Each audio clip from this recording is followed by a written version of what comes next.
Un chat mystérieux semble implorer l'aide de deux policiers. Suivant le chat jusqu'à un entrepôt abandonné, ils découvrent un secret sombre. Là-bas, ils trouvent des vêtements d'enfants et des taches de sang. Ce qui allait être révélé les fit tous vomir. Avant d'entendre cette histoire à couper le souffle, n'oubliez pas de vous abonner à la chaîne. L'automne était arrivé silencieusement dans la petite ville de Valle Sombrio, apportant avec lui une brise froide qui faisait danser les feuilles sèches dans les rues désertes. Ce matin-là, le ciel était couvert, le sergent Miguel Rocha et la détective Laura Campos marchaient côte à côte, leurs bottes faisant un bruit étouffé contre l'asphalte humide. Le silence entre eux était palpable, chargé de tension et d'anticipation. Miguel, un homme d'âge moyen aux yeux fatigués et à la moustache grise, ajusta le col de son manteau, se protégeant du vent mordant. À ses côtés, Laura, une jeune femme aux cheveux bruns attachés en queue de cheval, gardait un regard attentif, examinant chaque ruelle et chaque coin de rue. « Ça fait une semaine, Miguel. » Laura brisa le silence, sa voix basse et préoccupée. « Une semaine sans aucune piste concrète. » Miguel hocha gravement la tête. « Je sais, Laura. Mais nous ne pouvons pas abandonner. Chaque minute compte dans cette affaire. » Ils enquêtaient sur une série de disparitions mystérieuses qui avaient ébranlé la paisible communauté de Valle Sombrio. Des enfants disparaissaient sans laisser de traces, comme s'ils avaient été avalis par l'obscurité de la nuit. Les familles étaient désespérées, et la pression sur le département de police augmentait chaque jour. Alors qu'ils tournaient au coin d'une rue, quelque chose attira l'attention de Laura. Un mouvement furtif, presque imperceptible, au bout de la rue. Elle plissa les yeux, essayant de distinguer la forme dans la pénombre du matin brumeux. « Miguel, tu vois ça ?» murmura-t-elle, pointant discrètement. Le sergent suivit le regard de sa partenaire, fronçant les sourcils en concentration. Au premier abord, il ne vit rien d'autre que des ombres et du brouillard. Mais alors, comme s'il se matérialisait de l'air même, une silhouette féline émergea de l'obscurité. C'était un chat, mais pas un chat ordinaire. Son pelage était d'un noir si profond qu'il semblait absorber la peu de lumière autour de lui. Ses yeux, deux orbes d'un vert éclatant et hypnotique, étaient fixés sur les deux policiers. « Un chat ?» murmura Miguel, confus. « Qu'y a-t-il de si spécial chez ce chat errant ?» Laura, cependant, ne pouvait détacher son regard de l'animal. Il y avait quelque chose dans sa posture, dans l'intensité de son regard qui l'intriguait profondément. « Ce n'est pas un chat ordinaire, Miguel. Regarde-le. On dirait qu'il essaie de nous dire quelque chose. » Comme s'il avait entendu les paroles de Laura, le chat commença à bouger. Avec des pas délibérés et gracieux, il s'éloigna des policiers, s'arrêtant à quelques mètres de distance pour regarder en arrière, comme s'il les invitait à le suivre. « C'est ridicule, » grogna Miguel, mais il ne put nier l'étrangeté de la situation. « Nous ne pouvons pas simplement suivre un chat. Nous avons une enquête sérieuse en cours. » Laura, cependant, avait déjà commencé à marcher dans la direction du félin. « Et si c'était un indice, Miguel, nous ne pouvons pas ignorer quoi que ce soit à ce stade. De plus, » ajouta-t-elle avec un léger sourire, « as-tu une meilleure idée ?» Réticent, le sergent suivit sa partenaire. Le chat, apparemment satisfait d'avoir captivé leur attention, continua son chemin, les guidant à travers des ruelles étroites et des passages sombres. À chaque coin, il s'arrêtait et regardait en arrière, s'assurant que les policiers le suivaient toujours. Au fur et à mesure qu'ils avançaient, le décor autour d'eux changeait. Les maisons bien entretenues et les rues propres du centre-ville laissèrent place à des bâtiments abandonnés et des terrains vagues. L'air devint plus lourd, chargé de l'odeur d'humidité et de délabrement. « Où ce chat nous emmène-t-il » murmura Miguel, sa main se portant instinctivement vers l'arme dans son holster. Laura ne répondit pas, mais son corps, tendu, révélait qu'elle partageait l'appréhension de son partenaire. Finalement, après ce qui sembla une éternité, le chat s'arrêta devant un grand entrepôt abandonné. Le bâtiment, une structure imposante de briques rouges délavées et de fenêtres brisées, semblait les observer avec une aura sinistre. Le félin s'assit calmement devant l'entrée principale, ses yeux verts brillant d'une intensité presque surnaturelle.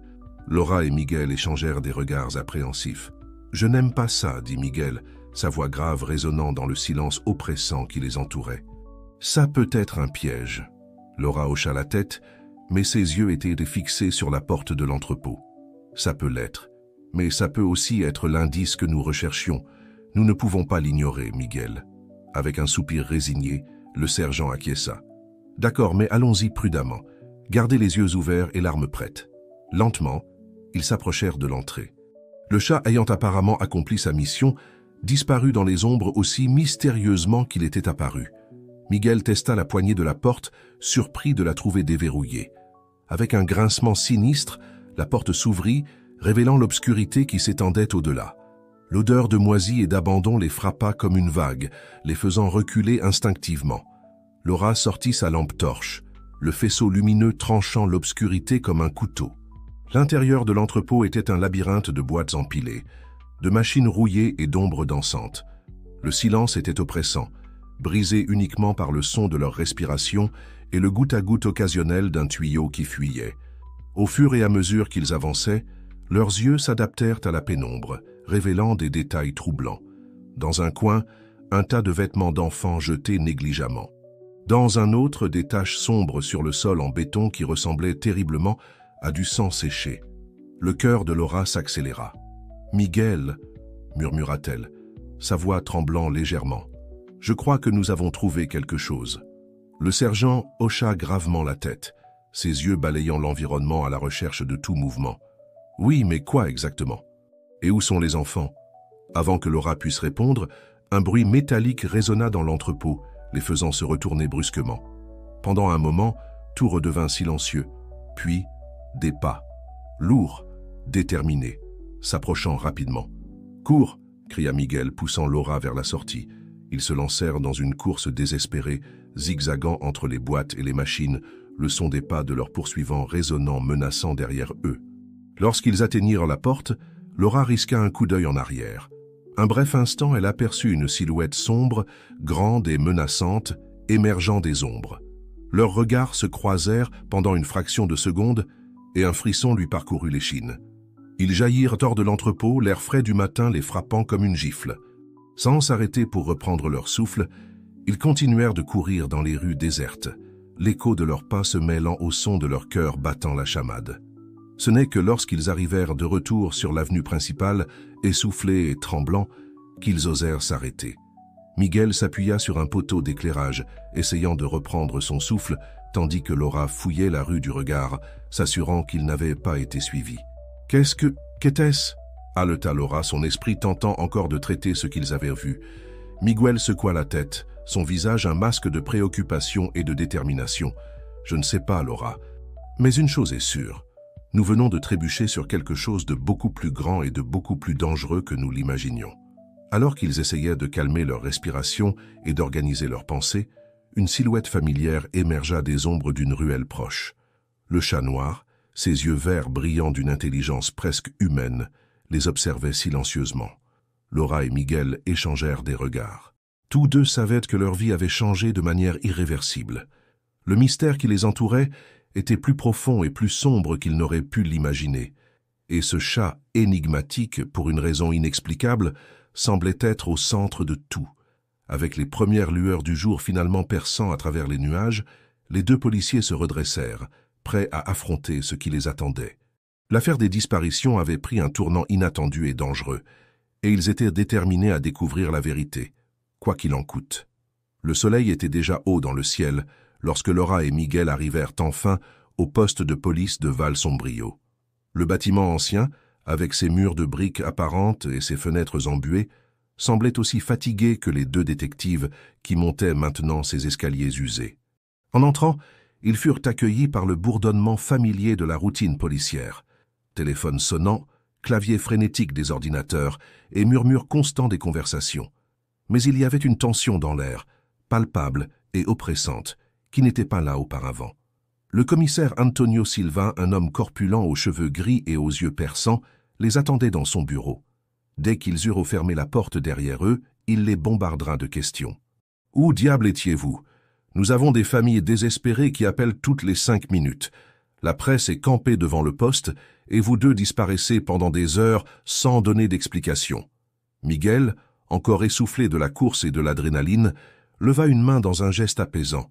« Chef, nous avons trouvé quelque chose de grand. » Le commissaire Silva se renversa dans sa chaise, ses yeux se rétrécissant avec intérêt et préoccupation.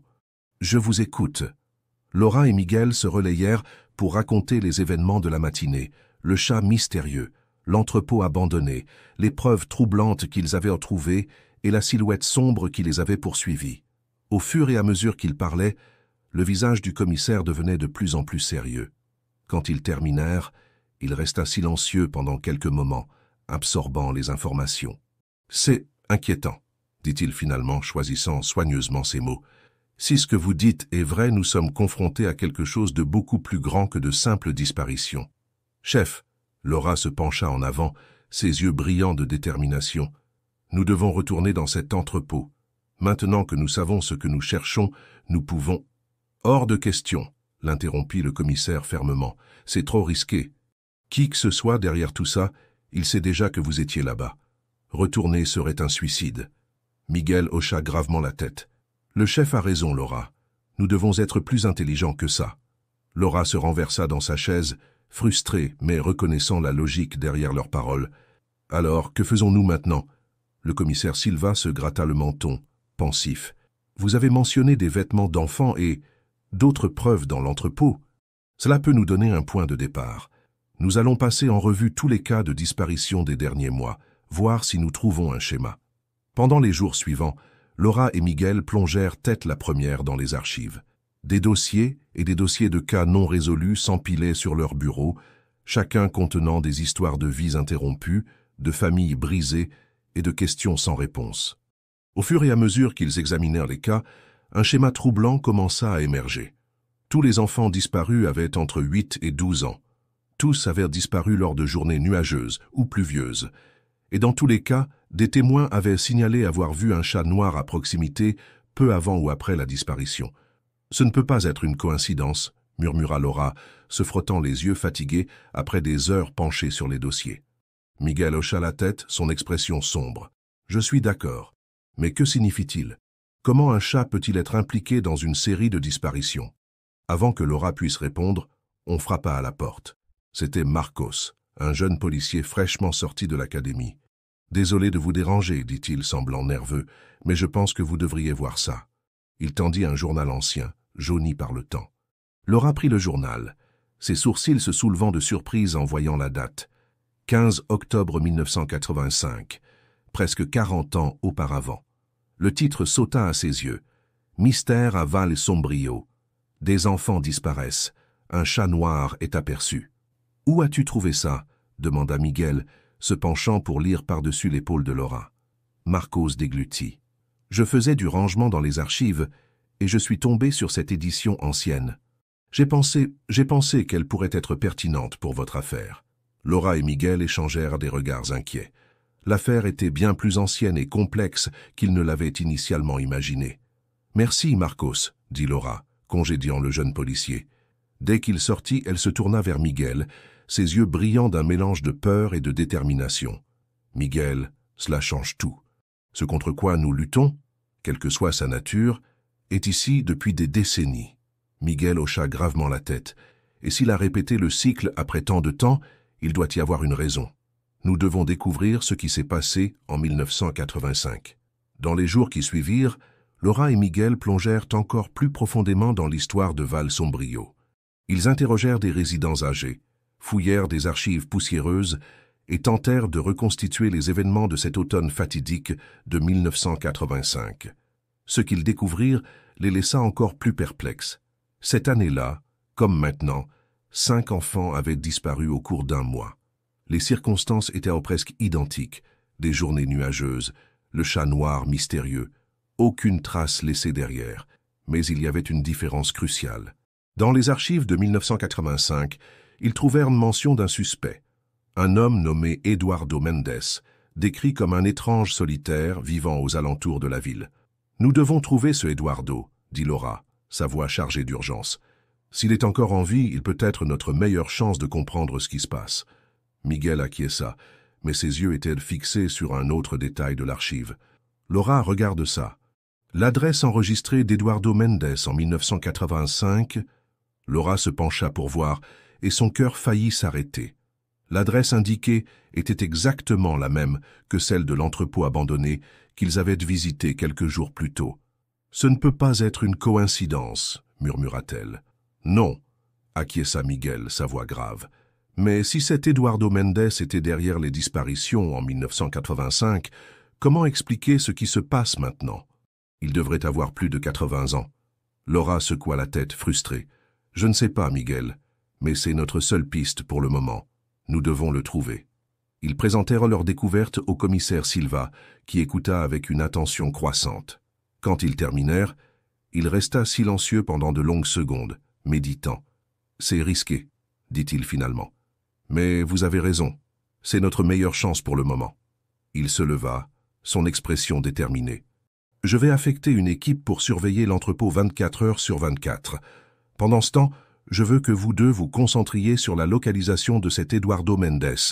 S'il est encore en vie, il peut avoir les réponses dont nous avons besoin. » Laura et Miguel quittèrent le bureau du commissaire avec une nouvelle mission et un sens renouvelé de leur but. Mais alors qu'ils marchèrent dans le couloir du poste, ils ne purent même s'empêcher de sentir qu'ils étaient observés. En se retournant, Laura aperçut une ombre bougeant rapidement près de la fenêtre. Un instant, elle aurait juré voir deux yeux verts brillants les observer depuis l'obscurité.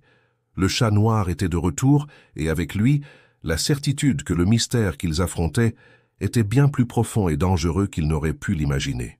Alors que la nuit tombait sur Val Sombrio, Laura et Miguel se préparaient pour un voyage qui les conduirait dans les coins les plus sombres de la ville et de leur propre passé. Le temps pressait, et ils savaient que chaque seconde comptait dans la recherche des enfants disparus. Le matin arriva gris et froid, comme si le ciel lui-même reflétait l'atmosphère sombre qui planait sur Val Sombrio.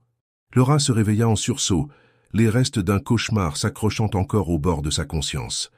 Elle avait rêvé du chat noir, ses yeux verts brillant dans l'obscurité, la guidant à travers un labyrinthe interminable de rues désertes et de ruelles sombres.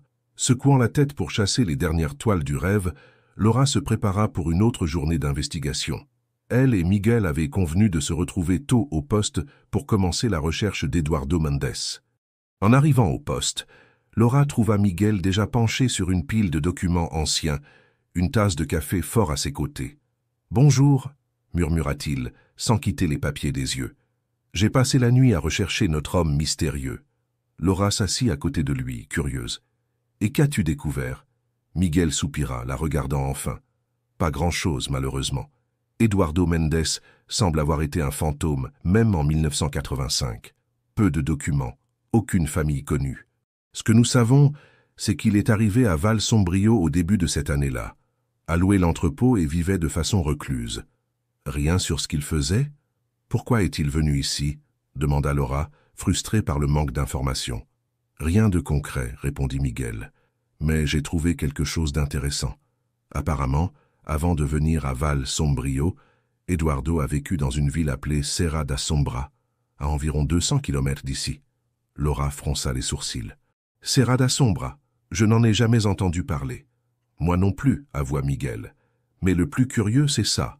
En 1984, un an avant les disparitions ici, il y a eu une série de cas similaires à Serra da Sombra. Le cœur de Laura s'accéléra. Laisse-moi deviner. Des enfants disparus et un chat noir mystérieux. Miguel hocha gravement la tête. Exactement. 5 enfants ont disparu au cours d'un mois. Et dans tous les cas, des témoins ont rapporté avoir vu un chat noir à proximité. Laura se leva brusquement, marchant de long en large dans la pièce. Ce ne peut pas être une coïncidence, Miguel. Eduardo Mendes doit être impliqué d'une manière ou d'une autre. Je suis d'accord, dit Miguel, se frottant les yeux fatigués. Mais comment et pourquoi le schéma se répète-t-il après tant d'années? Avant que Laura puisse répondre, le téléphone sur le bureau de Miguel sonna. Il décrocha rapidement, son visage devenant de plus en plus sérieux à chaque seconde. « Je comprends. Nous serons là dans 15 minutes, » dit-il avant de raccrocher. Se tournant vers Laura, il expliqua. « C'était le commissaire Silva. Il y a eu un développement dans l'affaire. Nous devons aller à l'entrepôt maintenant. » Le cœur de Laura fit un bond. « Ils ont trouvé quelque chose ?» « Il n'a pas donné de détails, » répondit Miguel, attrapant déjà son manteau. Mais il a dit que c'était urgent. En quelques minutes, ils étaient en route vers l'entrepôt abandonné.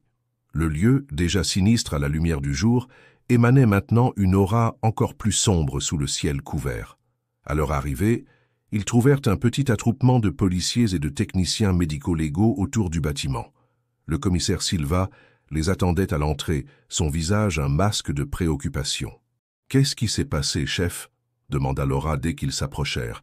Silva leur fit signe de le suivre. « Il vaut mieux que vous voyiez par vous-même. » À l'intérieur de l'entrepôt, l'odeur de moisi et d'abandon était encore plus forte que Laura ne s'en souvenait. Mais maintenant, mélangée à elle, il y avait autre chose, une odeur métallique qui lui retourna l'estomac. Silva les guida vers un coin éloigné de l'entrepôt, où une équipe médico-légale travaillait consciencieusement. Au sol, partiellement caché par de vieilles boîtes, se trouvait « une trappe », murmura Miguel, sa voix chargée d'appréhension. « Oui », confirma Silva. L'équipe de surveillance a remarqué un mouvement suspect pendant la nuit. Quand ils ont enquêté ce matin, ils ont trouvé ça. Laura s'agenouilla près de la trappe ouverte, son cœur battant la chamade. Une échelle en métal descendait dans l'obscurité en contrebas. « Avez-vous déjà exploré en bas ?» demanda-t-elle, craignant la réponse. Silva hocha gravement la tête. « Oui. Est-ce que nous avons trouvé ? Eh bien, il vaut mieux que vous voyiez par vous-même. » Avec des lampes torches à la main, Laura et Miguel descendirent prudemment l'échelle. L'air devenait plus froid et plus humide à chaque marche, et l'odeur métallique s'intensifiait. Au fond, ils trouvèrent un couloir étroit qui s'étendait dans l'obscurité. Les murs étaient en pierre brute, comme si le tunnel avait été creusé directement dans la roche. « Par ici !» les guida Silva, sa lampe torche illuminant le chemin. Après quelques mètres, le couloir s'ouvrait sur une petite chambre. Et là, sous la lumière des lampes torches, Laura et Miguel virent quelque chose qui glaça leur cœur. Sur les murs de la chambre, des dizaines de photographies étaient accrochées, des photographies d'enfants. Certaines étaient clairement anciennes, jaunies par le temps. D'autres semblaient récentes. Et sur chaque photo, presque imperceptible à première vue, se trouvait la silhouette d'un chat noir. « Mon Dieu !» murmura Laura, sa voix tremblant. « Ce sont tous les enfants disparus. Pas seulement ceux de maintenant, mais de 1985 aussi, » compléta Miguel, sa voix chargée d'horreur. « Et possiblement de Serra das Sombras en 1984. » Au centre de la chambre, un petit autel de pierre s'élevait du sol. Dessus, un livre ancien était ouvert, ses pages couvertes de symboles étranges et de dessins troublants. Laura s'approcha du livre, son cœur s'accélérant encore plus. « Miguel, regarde ça. On dirait une sorte de rituel. » Miguel examina les pages attentivement. « Oui, mais ce n'est rien que j'ai déjà vu auparavant. Ces symboles, ces mots, ils ressemblent à une langue ancienne. » Le commissaire Silva, qui observait tout avec une expression sombre, parla finalement. « Quoi que ce soit en train de se passer ici, c'est bien plus grand et plus dangereux que nous l'imaginions. Ce n'est pas l'œuvre d'un criminel ordinaire. » Laura hocha la tête, sentant un frisson lui parcourir l'échine. « Chef, nous devons trouver Eduardo Mendes. Il est la clé de tout cela. S'il était impliqué en 1985 et possiblement en 1984 à Serra da Sombra, il pourrait être derrière les disparitions actuelles, » conclut Miguel. Silva acquiesça. « Très bien, je vais mobiliser toutes nos forces pour localiser Eduardo Mendes. Pendant ce temps, je veux que vous deux investiguiez plus sur Serra da Sombra. S'il y a eu un schéma similaire là-bas, il peut y avoir plus d'informations qui nous aideront à comprendre ce qui se passe ici. » Alors qu'ils remontaient à la surface, Laura ne put s'empêcher de sentir qu'ils étaient observés. Se retournant rapidement, elle aperçut un mouvement dans les ombres. Un bref instant, deux yeux verts brillèrent dans l'obscurité, pour ensuite disparaître. Le chat noir était là, observant silencieusement, les guidant plus profondément dans le mystère. Mais où ce chemin les mènerait-il? Et à quel prix? Laura et Miguel sortirent de l'entrepôt avec plus de questions que de réponses, l'image de cette chambre souterraine gravée dans leur esprit. L'affaire avait pris un tournant sombre et inattendu, les plongeant dans un monde de rituels anciens et de secrets enfouis depuis longtemps. Alors que le ciel s'assombrissait sur Val Sombrio, annonçant une nuit orageuse, Laura et Miguel se préparaient pour la prochaine phase de leur enquête. Serra da Sombra les attendait, et avec elle, ils espéraient trouver les réponses qu'ils recherchaient. Le voyage vers Serra da Sombra commença à l'aube, avec Laura et Miguel partant dans une voiture de location. Le ciel portait encore des nuages lourds, comme si la nature elle-même reflétait l'atmosphère sombre qui entourait l'affaire. Pendant les premières heures du voyage, le silence prédomina, chacun plongé dans ses propres pensées. Ce fut Laura qui brisa finalement le silence. « Miguel, crois-tu en choses surnaturelles ?» Miguel jeta un coup d'œil rapide à sa partenaire avant de reporter son attention sur la route. Honnêtement, je n'y ai jamais cru. Mais après ce que nous avons vu dans ce sous-sol, je ne sais plus quoi croire. Laura hocha la tête, son expression pensive. C'est comme si nous avions trébuché sur quelque chose de bien plus grand que nous-mêmes. Quelque chose qui défie la logique et la raison. Ce qui m'inquiète, ajouta Miguel, c'est que plus nous nous enfonçons dans ce mystère, plus il semble devenir dangereux. Et nous avons toujours 5 enfants disparus à retrouver. Le reste du voyage fut ponctué de discussions sur l'affaire, des théories étant formulées et rejetées. Au fur et à mesure qu'ils s'approchaient de Serra da Sombras, le paysage autour d'eux commença à changer. Les plaines laissèrent place à des collines douces, qui devinrent rapidement des montagnes abruptes couvertes d'une dense forêt. Lorsqu'ils arrivèrent enfin aux limites de la ville, le soleil était déjà en train de se coucher, peignant le ciel de tons orange et rouge. Serra da Sombra était une petite ville, nichée entre des montagnes imposantes.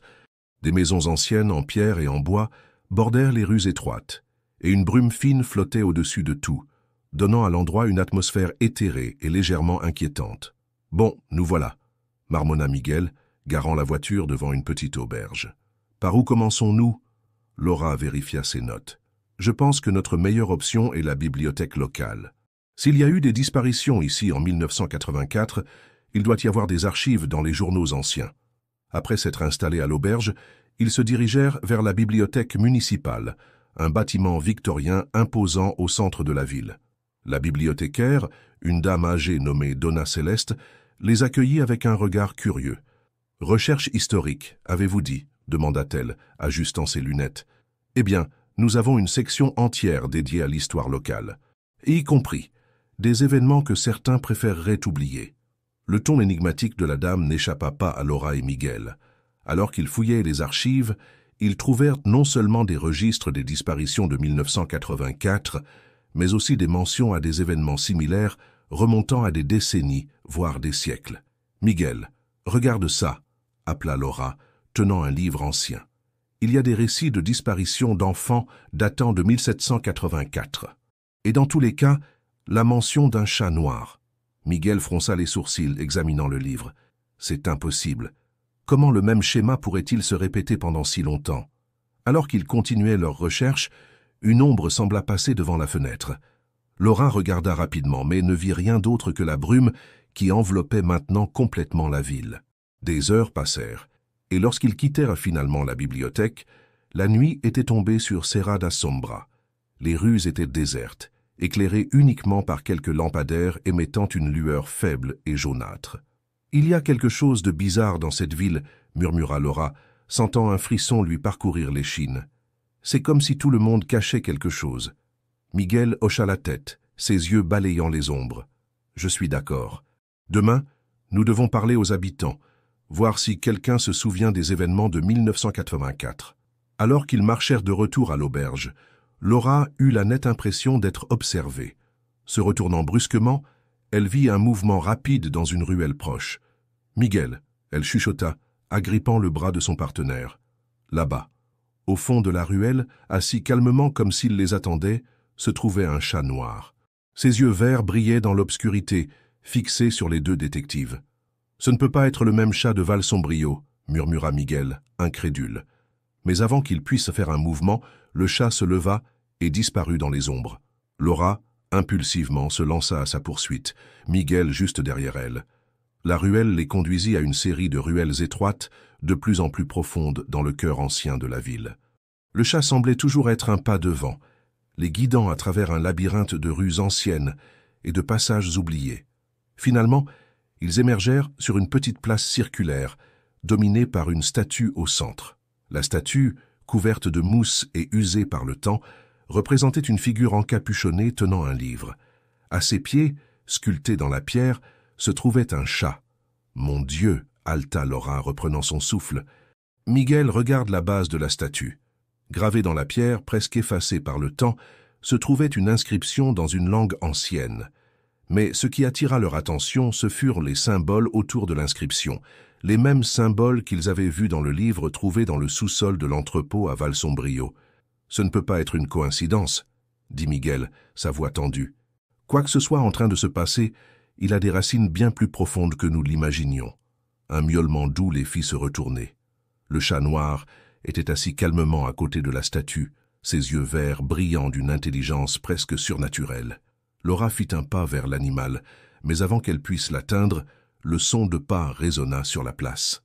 Une silhouette émergea des ombres, un vieil homme, son visage marqué par le temps et ses yeux portant le poids de nombreux secrets. « Je vois que vous avez trouvé le gardien », dit le vieil homme, sa voix rauque et profonde. « Je suis Ézéchiel, et je pense qu'il est temps que vous connaissiez la véritable histoire de Serra das Sombras et du chat qui unit nos destins. » Laura et Miguel échangèrent des regards appréhensifs.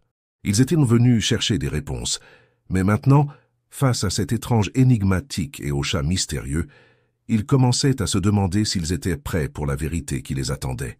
La nuit à Serra da Sombra semblait plus sombre et plus profonde que tout autre qu'ils avaient jamais connu. Et alors qu'ils suivaient Ézéchiel dans les rues anciennes de la ville, Laura et Miguel sentirent qu'ils étaient sur le point de plonger dans un mystère qui transcendait tout ce qu'ils savaient sur le monde et sur eux-mêmes. Ézéchiel les guida à travers des ruelles étroites et sinueuses, de plus en plus profondément dans le cœur ancien de Serra da Sombra. Le chat noir les suivait silencieusement, toujours quelques pas devant, comme s'il connaissait le chemin par cœur. Finalement, ils arrivèrent à une petite maison de pierre, presque cachée entre deux bâtiments plus grands. Ézéchiel ouvrit la porte grinçante et leur fit signe d'entrer. L'intérieur était un mélange fascinant de bibliothèques et de musées. Des étagères bondées de livres anciens couvraient les murs, tandis que des vitrines exposaient des artefacts étranges et mystérieux. L'air était chargé de l'odeur d'encens et de livres anciens. « Asseyez-vous » dit Ézéchiel, indiquant deux fauteuils usés près de la cheminée. Le chat noir sauta gracieusement sur les genoux du vieil homme dès qu'il s'installa dans son propre siège. Laura et Miguel échangèrent des regards appréhensifs avant de s'asseoir. Le silence qui suivit fut lourd, chargé d'anticipation. « Vous êtes venus chercher des réponses » commença Ézéchiel, sa voix grave résonnant dans la pièce. « Mais avant de les révéler, je dois savoir, êtes-vous vraiment prêts pour la vérité ? Car une fois que vous la connaîtrez, vos vies ne seront plus jamais les mêmes. Nous avons 5 enfants disparus à Val Sombrio, répondit Laura, sa voix ferme.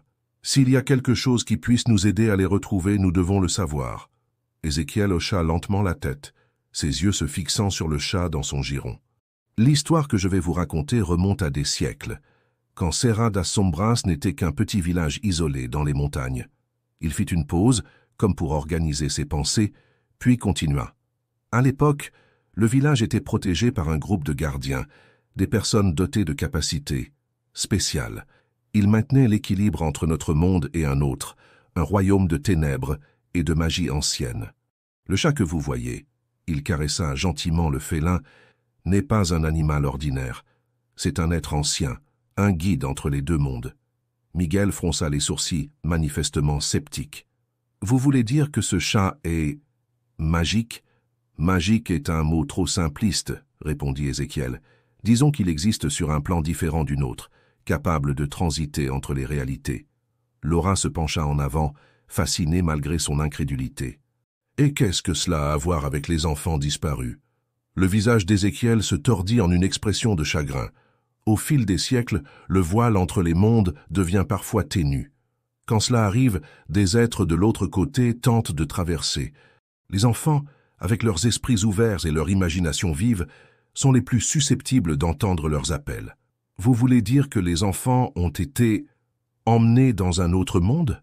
Demanda Miguel, sa voix mêlant incrédulité et horreur. Ézéchiel hocha gravement la tête. Oui, mais pas par méchanceté. Les êtres de l'autre côté les voient comme précieux, capables d'apporter lumière et vie à leur royaume sombre. Ils les attirent avec des promesses d'aventures et de merveilles. Mais c'est un enlèvement, s'exclama Laura, se levant brusquement. Peu importe les intentions, ces enfants ont été arrachés à leur famille. Vous avez raison, acquiesça Ézéchiel, sa voix chargée de tristesse. Et c'est pourquoi les gardiens existent, pour maintenir l'équilibre et, quand nécessaire, racheter ceux qui ont été emmenés. Et où sont ces gardiens maintenant? Demanda Miguel. Le vieil homme soupira profondément. Avec le temps, les gens ont cessé de croire. Les gardiens ont été oubliés, leurs capacités perdues. Je suis le dernier qui reste, trop vieux et trop faible pour faire plus qu'observer et guider. Laura s'approcha d'Ézéchiel, ses yeux brillants de détermination. « Comment pouvons-nous ramener les enfants ?»« Le portail, » répondit Ézéchiel, pointant un livre ancien sur une étagère proche. « Il existe un endroit où la barrière entre les mondes est plus fine. Avec le rituel approprié, il est possible de l'ouvrir et de traverser. » Miguel prit le livre, le feuilletant soigneusement. Les pages étaient couvertes des mêmes symboles qu'ils avaient vus dans le sous-sol de l'entrepôt à Val-Sombrio. « Ce rituel, dit-il lentement, est celui que nous avons vu dans le livre de l'entrepôt ?» Ézéchiel hocha la tête. « Oui, quelqu'un à Val-Sombrio a dû découvrir une partie de la connaissance ancienne. Mais sans la guidance appropriée, c'est extrêmement dangereux. »« Eduardo Mendes, » murmura Laura. « Il a dû trouver cette connaissance et essayer de l'utiliser. »« Avec des conséquences désastreuses, » compléta Ézéchiel. « Ouvrir le portail sans savoir le contrôler peut causer des distorsions. Cela expliquerait pourquoi le schéma des disparitions se répète au fil du temps. » Le silence tomba dans la pièce, alors que Laura et Miguel absorbaient toutes ces informations. C'était une histoire fantastique, presque impossible à croire. Et pourtant, après tout ce qu'ils avaient vu et vécu, ils ne pouvaient pas simplement la rejeter. « Que devons-nous faire maintenant ?» demanda finalement Laura, sa voix chargée de détermination. Ézéchiel se leva lentement, le chat noir sautant gracieusement sur le sol. « Vous devez retourner à Val-Sombrio. Le portail est là-bas, à l'endroit où les enfants ont disparu. Mais soyez prudents. Traverser de l'autre côté n'est pas pour les faibles de cœur ou d'esprit. » Il s'approcha d'une étagère et retira un petit médaillon d'argent. « Prenez ceci. Il vous aidera à trouver le chemin du retour. » Laura prit le médaillon, sentant son poids dans sa main. Il était froid au toucher, mais semblait pulser avec une énergie étrange. « Et le chat ?» demanda Miguel, regardant le félin qui les observait maintenant par la fenêtre. « Il vous guidera, » répondit Ézéchiel avec un petit sourire. « Faites-lui confiance, même quand le chemin semblera obscur. » Alors qu'ils se préparaient à partir, Laura ne put s'empêcher de ressentir un mélange de peur et d'excitation. Ils étaient sur le point de s'embarquer dans un voyage qui remettait en question tout ce qu'ils croyaient savoir sur le monde. « Une dernière chose » appela Ézéchiel alors qu'ils étaient déjà à la porte. « Le temps s'écoule différemment de l'autre côté. Dépêchez-vous, ou il peut être trop tard pour les enfants, et pour vous-même. » Avec ces mots d'avertissement résonnant dans leur esprit, Laura et Miguel quittèrent la maison d'Ézéchiel. Le chat noir les attendait dans la rue, ses yeux verts brillant dans l'obscurité. Alors qu'ils se dirigeaient vers la voiture, prêts à retourner à Val-Sombrio, tous deux savaient qu'ils étaient sur le point de plonger dans un mystère bien plus grand et plus dangereux qu'ils n'auraient tôt pu l'imaginer. Le destin des enfants disparus, et peut-être du monde lui-même, reposait maintenant entre leurs mains. Le voyage de retour à Val-Sombrio fut tendu et silencieux. Laura et Miguel, encore en train de digérer les révélations d'Ézéchiel, parlèrent à peine. Le chat noir resta tranquille sur la banquette arrière, ses yeux verts brillant occasionnellement dans le rétroviseur. Lorsqu'ils arrivèrent finalement en ville, le ciel était chargé de nuages sombres, comme si une tempête était sur le point d'éclater. L'atmosphère était lourde, chargée d'une tension presque palpable. « Où allons-nous » demanda Miguel, brisant le silence pour la première fois depuis des heures. Laura hésita un moment, puis répondit « L'entrepôt. C'est là que tout a commencé, et c'est là que nous trouverons le portail. » Ils se dirigèrent vers l'endroit, garant la voiture à une distance sûre. L'entrepôt semblait encore plus sinistre maintenant, sa structure imposante projetant des ombres allongées sous la lumière faible de l'aube. Avant qu'il ne puisse sortir de la voiture, le chat noir sauta sur les genoux de Laura, ses yeux fixés dans les siens. « Je crois qu'il veut que nous le prenions, » dit-elle, caressant doucement le pelage doux de l'animal. Miguel hocha la tête, résigné. Eh bien, Ézéchiel a dit de lui faire confiance. Avec précaution, ils s'approchèrent de l'entrepôt. Le ruban de police qui isolait auparavant les lieux avait été arraché, flottant tristement dans le vent. La porte grinça de manière inquiétante lorsqu'ils l'ouvrirent. L'intérieur était tel qu'ils s'en souvenaient, sombre, poussiéreux et chargé d'une atmosphère oppressante. Mais maintenant, sachant ce qu'ils savaient, chaque ombre semblait cacher des secrets, chaque coin murmurait des mystères anciens. Le chat sauta des bras de Laura et commença à marcher résolument vers le fond de l'entrepôt. Les détectives le suivirent, leurs lampes torches tranchant l'obscurité. Ils arrivèrent à la trappe qui menait au sous-sol souterrain. Laura sentit un frisson lui parcourir l'échine en se rappelant ce qu'ils avaient trouvé là-bas auparavant. les photos des enfants, le livre ancien, les symboles mystérieux. « Sommes-nous vraiment en train de faire ça ?» murmura Miguel, sa voix trahissant un mélange de peur et de détermination. Laura hocha la tête, serrant le médaillon qu'Ézéchiel leur avait donné. « Nous devons le faire. » Pour les enfants. Ils descendirent l'échelle avec précaution, le chat noir guidant le chemin. Le sous-sol était exactement comme ils l'avaient laissé, mais semblait maintenant vibrer d'une énergie étrange, comme si l'air lui-même était électrisé. Le chat se dirigea vers l'autel au centre de la pièce, où le livre ancien reposait toujours ouvert. Avec un miaulement doux, il sauta sur l'autel et toucha une page avec sa patte. Laura s'approcha, examinant les symboles sur la page indiquée. « Je crois que c'est ici que nous commençons, » dit-elle, sa voix tremblant légèrement. Miguel se plaça à ses côtés, le livre d'Ézéchiel entre ses mains. « D'accord, comparons les symboles et voyons si nous pouvons déchiffrer le rituel. » Les minutes suivantes furent consacrées à une concentration intense, Laura et Miguel alternant entre les deux livres, essayant de comprendre la séquence correcte de symboles et de mots pour ouvrir le portail. Finalement, Laura poussa une exclamation de triomphe. « Je crois que j'ai compris. Nous devons dessiner ce symbole sur le sol. » Elle pointa un dessin complexe dans le livre, puis réciter ces mots. Miguel hocha la tête, prenant un morceau de craie qu'ils avaient apporté. Avec soin, il commença à reproduire le symbole sur le sol en béton du sous-sol. Lorsque le dessin fut complet, Laura et Miguel se positionnèrent de chaque côté, le chat noir assis calmement au centre. « Prêt ?» demanda Laura, sa voix à peine dissimulant son nervosisme. Miguel fit un signe de tête, avalant sa salive. « Aussi près que je puisse l'être pour traverser une autre dimension. » Ensemble, ils commencèrent à réciter les mots étranges du livre. Au début, rien ne se passa. Mais au fur et à mesure qu'ils continuaient, l'air autour d'eux commença à vibrer. Le symbole sur le sol émit une lueur faible qui s'intensifia à chaque mot prononcé. Soudainement, un vent violent éclata dans le sous-sol, tournoyant autour d'eux comme une tornade.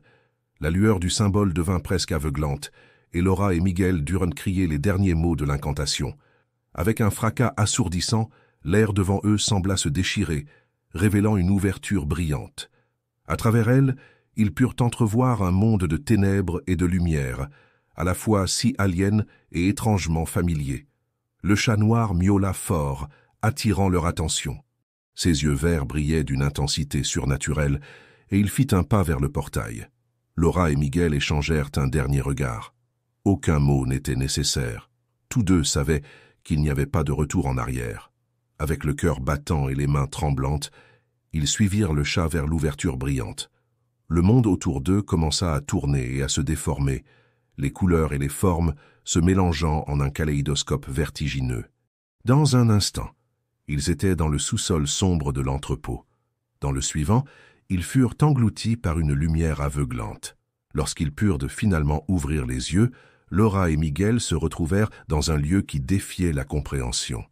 Le ciel au-dessus d'eux était un tourbillon de couleurs impossibles. Le paysage autour d'eux, un mélange surréaliste de formes familières et complètement étrangères. Le chat noir était quelques pas devant eux, ses yeux verts les seuls points de familiarité dans ce monde étrange. « On y est arrivé », murmura Laura, sa voix chargée d'émerveillement et d'appréhension.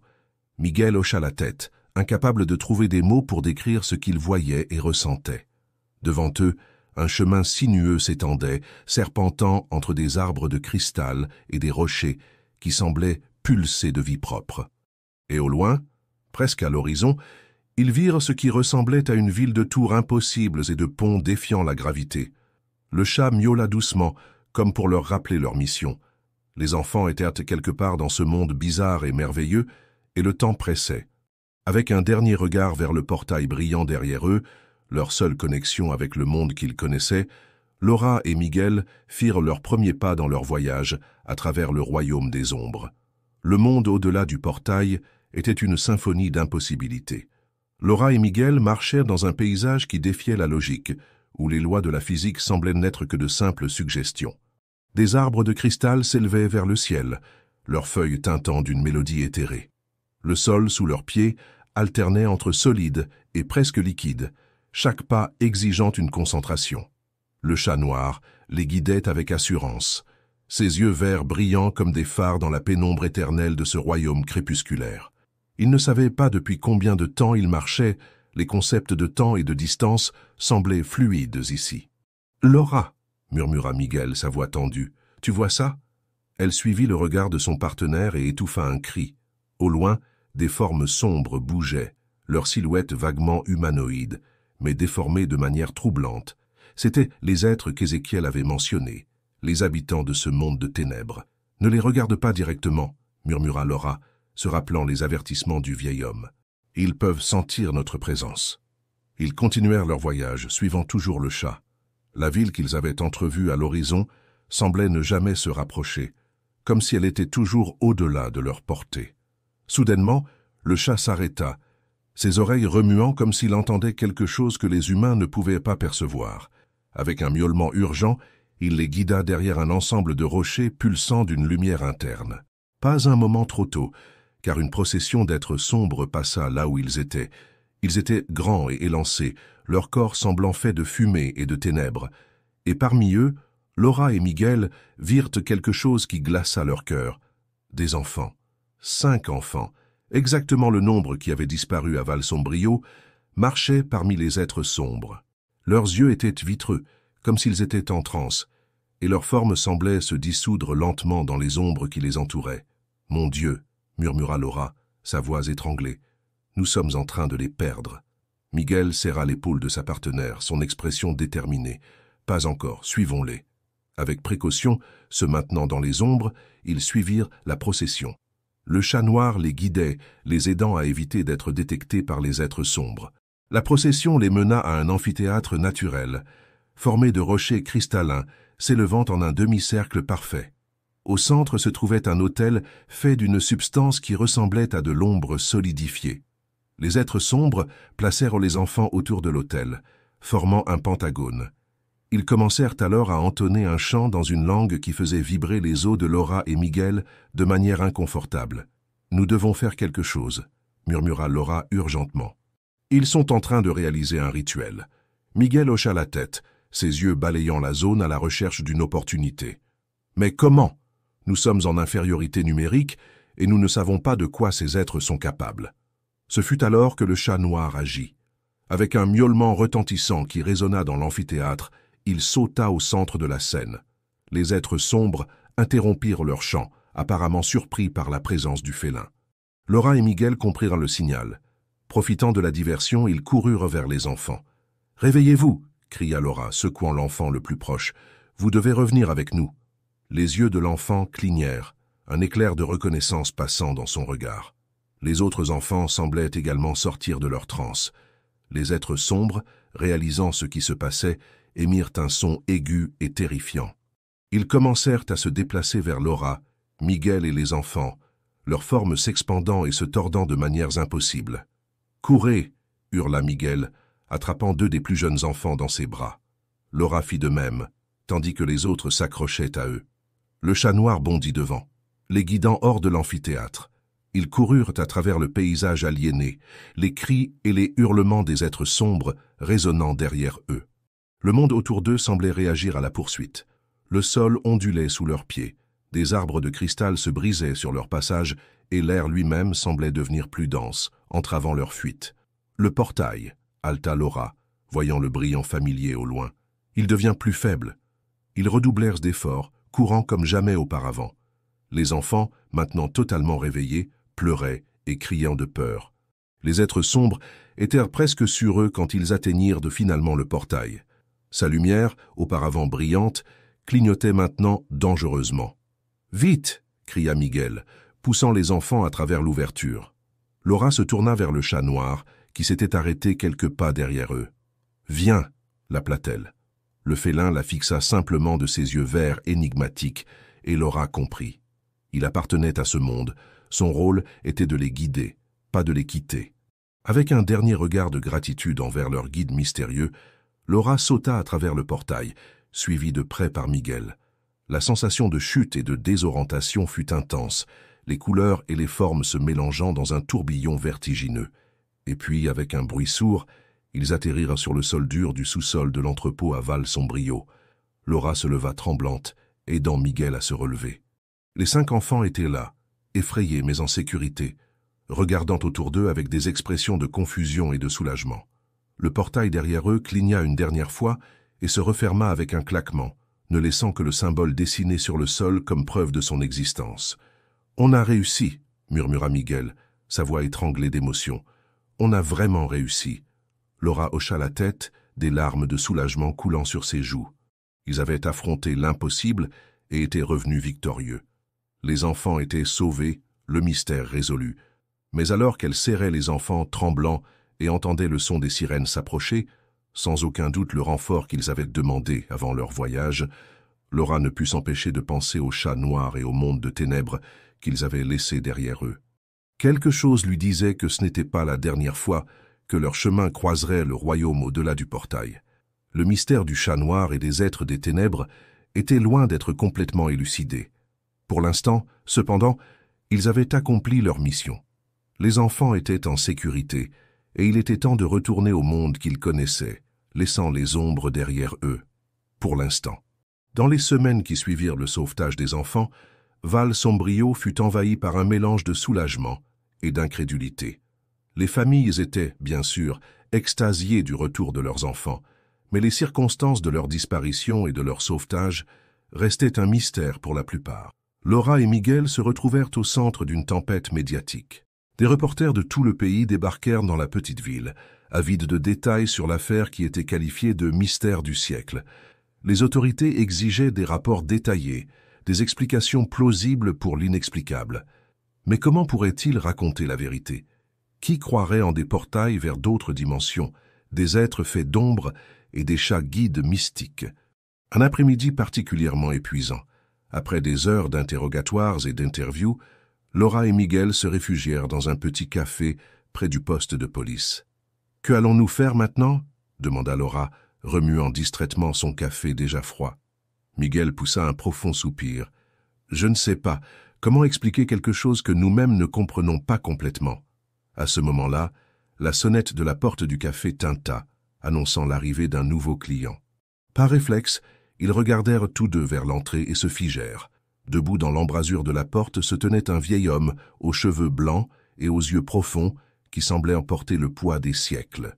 C'était Ézéchiel. D'un pas lent mais assuré, il s'approcha de leur table, un sourire énigmatique sur les lèvres. « Puis-je me joindre à vous ?» demanda-t-il, sa voix rauque familière aux oreilles des détectives. Laura et Miguel hochèrent la tête, encore abasourdis par sa présence inattendue. « Comment ?»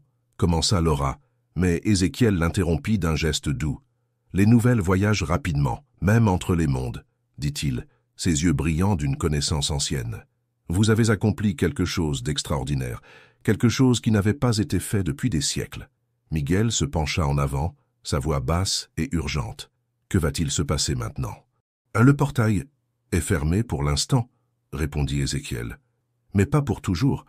Les mondes sont interconnectés de manière que vous commencez à peine à comprendre. » Laura sentit un frisson lui parcourir l'échine. « Les enfants, seront-ils en sécurité ?» Le vieil homme sourit gentiment. « Ils porteront les souvenirs de leur voyage, bien qu'ils puissent sembler n'être que des rêves confus avec le temps. Mais oui, ils seront en sécurité. Vous les avez ramenés avant que la transformation ne soit complète.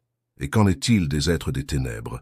demanda Miguel, l'inquiétude évidente dans sa voix. « Vont-ils essayer de rouvrir le portail à nouveau ?» Ézéchiel resta silencieux un moment, son regard lointain. L'équilibre entre les mondes est délicat.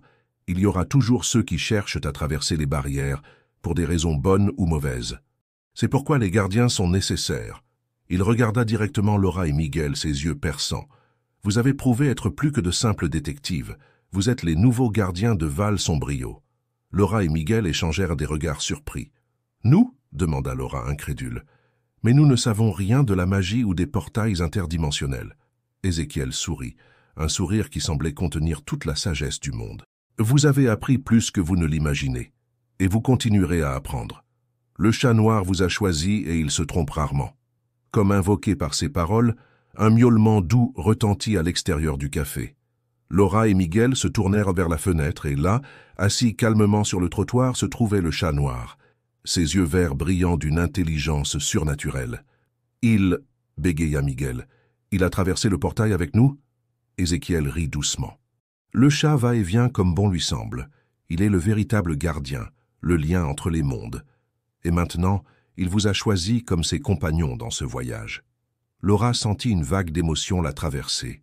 Peur, excitation, responsabilité. Que devons-nous faire maintenant?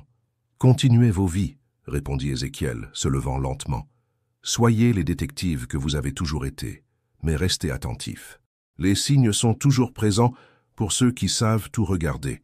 Ézéchiel se leva, laissant quelque chose sur la table, un petit médaillon similaire à celui qu'il leur avait donné avant leur voyage. Puis, aussi mystérieusement qu'il était apparu, il disparut dans la foule du café. Laura et Miguel restèrent silencieux pendant un moment, digérant les implications de ce qui venait de se passer. Le chat noir, toujours assis dehors, semblait les observer avec une patience infinie. « Tu crois que nous sommes prêts pour ça ?» demanda Miguel, brisant finalement le silence. Laura fixa le médaillon sur la table, ses doigts effleurant doucement sa surface métallique. « Sommes-nous vraiment prêts à refuser ?» Dans les semaines qui suivirent, Val Sombrio sembla retrouver une apparente normalité. Les familles des enfants étaient heureuses de leur retour, les médias avaient progressivement perdu intérêt, et la vie reprit son cours. Mais pour Laura et Miguel, rien n'était plus comme avant. Le chat noir apparaissait de temps en temps, dans la rue, près du poste de police, parfois même dans leur voiture de service. Toujours silencieux, toujours observant.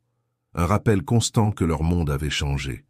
Un soir, alors qu'ils terminaient leur rapport sur l'affaire, le commissaire Silva les appela dans son bureau. « J'ai quelque chose de particulier, » dit-il, sa voix inhabituelle. Il leur tendit un dossier marqué de symboles étranges. Laura et Miguel échangèrent un regard. Ils savaient que quelque chose de nouveau commençait. Le chat noir, assis sur le rebord de la fenêtre, miaula doucement. Un nouveau mystère les attendait.